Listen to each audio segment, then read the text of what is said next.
ब्रेकनंतर आपल्या सर्वांचं पुन्हा एकदा स्वागत। 90व्या अखिल भारतीय मराठी साहित्य संमेलनाला अगदी दिमाखात सुरुवात झालेली आहे। मुख्यमंत्री देवेंद्र फडणवीस यांच्या हस्ते या संमेलनाचं उद्घाटन झालं आणि यावेळेला बोलताना त्यांनी हा मुद्दा आवर्जून उपस्थित केलेला आहे की मराठी जर जगवायची असेल तर मराठी चळवळ ही आपणच सुरू केली पाहिजे असं त्यांनी म्हटलेलं आहे। या संमेलनामध्ये सर्वच अनुषंगाने एक वेगळाच स्टॉल्स आहेत, या ठिकाणी वेगवेगळे स्टॉल्स पाहायला मिळतात आणि एक स्टॉल जो आहे तो त्या ठिकाणी सगळ्यांचंच लक्ष वेधून घेतोय। या स्टॉलच्या माध्यमातून मराठी बोला चळवळच सुरू करण्यात आली आहे आणि याचा आढावा घेतलाय आपले प्रतिनिधी श्रेयस सावंत यांनी।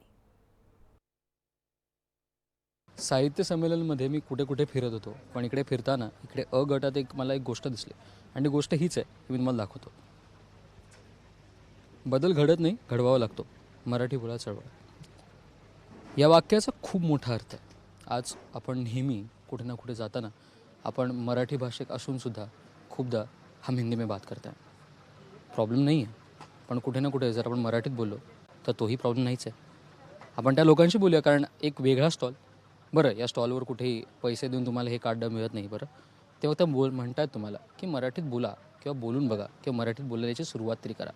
आपल्याला काही युवक लोक आहेत, खूप खूप स्वागत तुमचं सर्वांचं। आणि खरं तर खूप चांगला स्टॉल आहे, खूप मस्त स्टॉल आहे। मी सगळीकडे फिरलो, पण हे काय ते तुमचं स्टॉलचं वेगळेपण आहे। एकतर या मराठी बोला चळवळबद्दल काय सांगू? थोडक्यात ही आमची मराठी बोला चळवळ असेच आम्ही युवक सोशल मीडियाच्या माध्यमातून एकत्र आलो।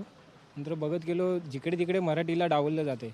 उदाहरण बँकेमध्ये, रेल्वेमध्ये, म्हणजे जो बँकेत पण त्रिभाषा सत्र असतो तरीसुद्धा बँकेचे अधिकारी सांगतात तुम्हाला हे इंग्रजी किंवा हिंदीतच मिळेल, मराठीचा आमच्याकडे पर्याय नाही। आमचं जे मराठी बोला चळवळी इथे आमचा कोणत्याही हिंदीला विरोध नाही, ना कुठच्या भाषेला आहे। आमचं असं मत आहे की आमच्या राज्यात, आमच्या महाराष्ट्रात ही आमची मराठी भाषा हीच सर्वत्र वापरली गेली पाहिजे। तर राज्यामध्ये गेलं आपण तर त्या राज्यातली ती भाषा ते लोक जपतात आणि आपण महाराष्ट्रात पण ती जपली पाहिजे।